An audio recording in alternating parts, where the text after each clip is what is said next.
We got a problem. I will continue the countdown of my top 15 most memorable NBA teams to never win a championship since 1985. The last team was the 1999-2000 Toronto Raptors, who came in at number 15. At number 14, the 2013-14 Indiana Pacers. One of the best dysfunctional teams you'll ever see in a long time. This team went from looking like world beaters and the favorites to win the championship to looking like one of the worst teams in the league at times. The optimism for this team coming in came from how things played out the previous year. Paul George had properly introduced himself as a young superstar in Game 2 of the 2013 Eastern Conference Finals. Here comes George, got the step and stuffs one move and counts in the foul. He beat LeBron James with that quick step. A sensational move by Paul George. We are seeing a superstar in the making here with Paul George.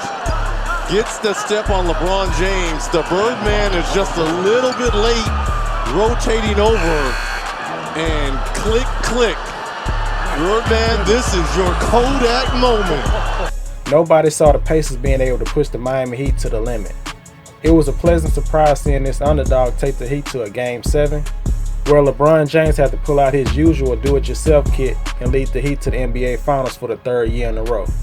But it was a step in the right direction for this Pacers team. But let's rewind back to see how this team got to this point.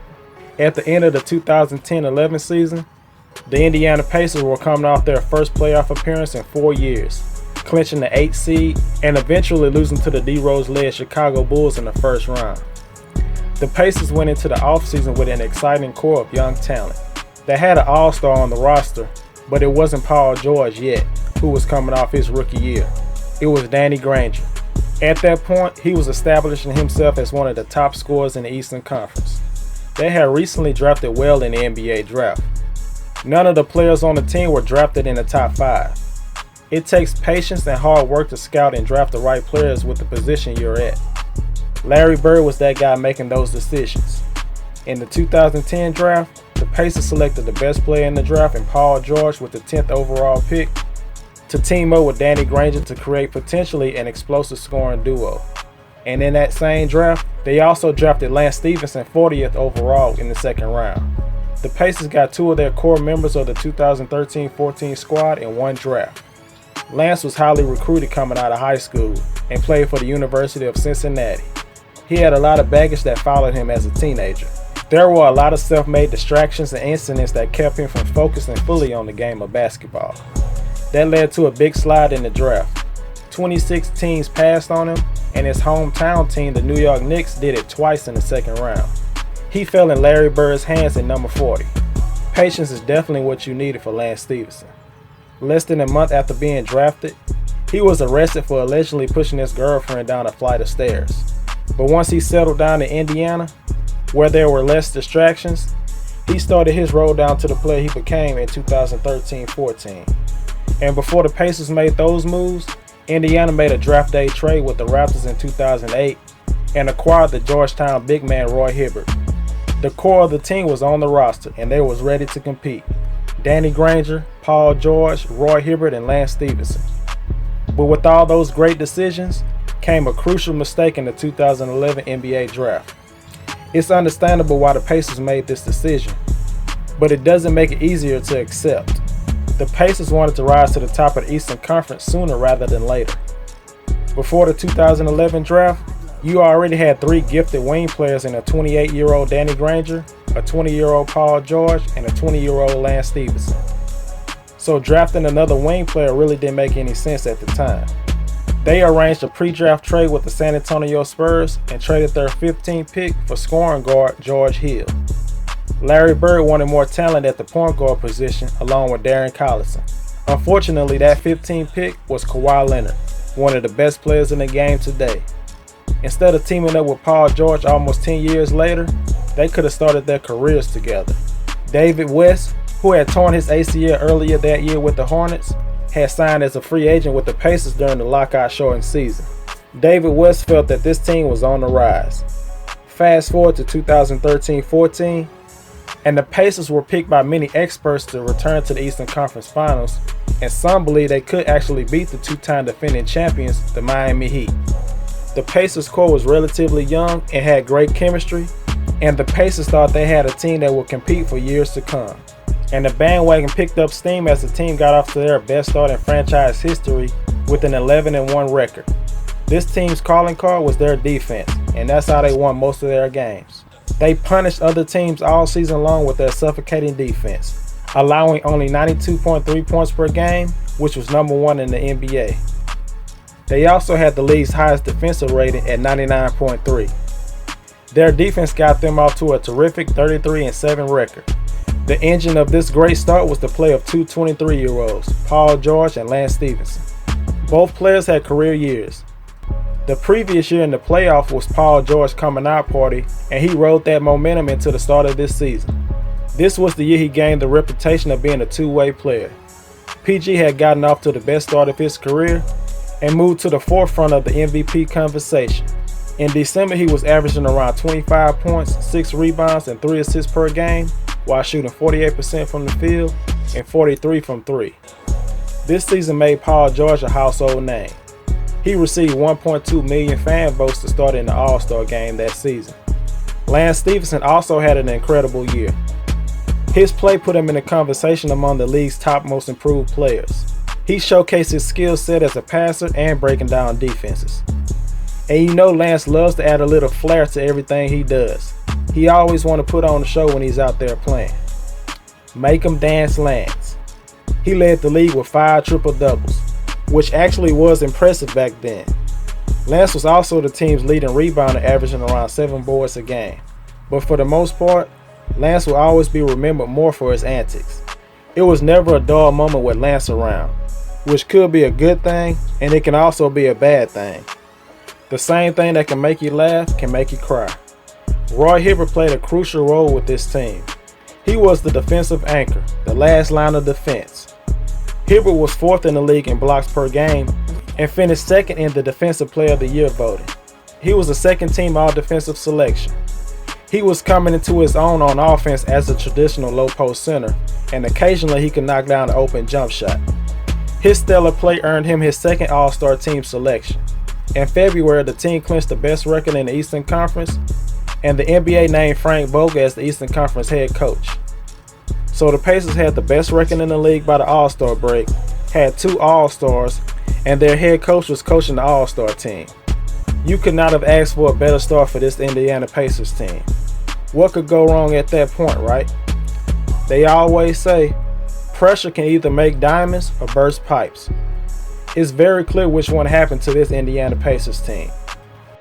Around the All-Star break is where everything seemed to unravel. This team had gotten a lot of publicity and was always on ESPN doing interviews, and they were even in GQ magazine where the infamous photo of the Pacers starting 5 appeared. They looked more like a 90s R&B group than a basketball team. This team went full Hollywood. They started believing all the good things that were said about them on social media and on TV. Many experts were picking them to represent the East in the NBA Finals. The Pacers players were no doubt feeling themselves.